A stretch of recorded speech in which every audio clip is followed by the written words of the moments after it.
David, perhaps to you, because you recently published an astonishing results that increasing healthy life expectancy by just 1 year would yield 38 trillion US dollars. And like, why aren't countries competing within this? Why don't we have an age race like we had the space race? Is longevity the next big thing? Right. Well, the numbers are astounding. In this paper we calculated with a couple of my colleagues in London, economists, that just for the US alone, you said 1 year, we said 1 year would give us 38 trillion. If you extend 10 years, it's 365 trillion. These are numbers that are astounding and money that can be put towards other things as well and solving climate change and education. So why aren't people paying attention to it? Well, the problem is that we've always thought of aging as something natural and unavoidable as opposed to diseases. But actually, aging is a medical condition. The World Health Organization has declared it so. And increasingly governments, well, regulators across the world are looking at aging as a potential medical condition. But I still think most physicians think of aging as something you can do nothing about.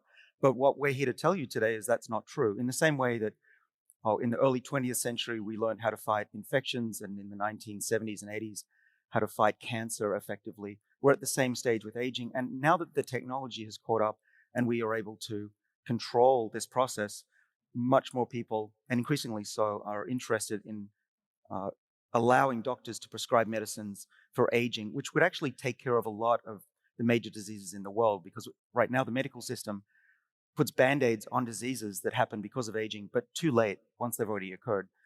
So is this the next big thing?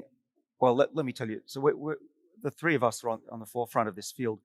Our heads are spinning. The amount of interest just in the last few years has gone up exponentially by probably 100-fold. The amount of money that's being put into this field now is over $20 billion just privately alone.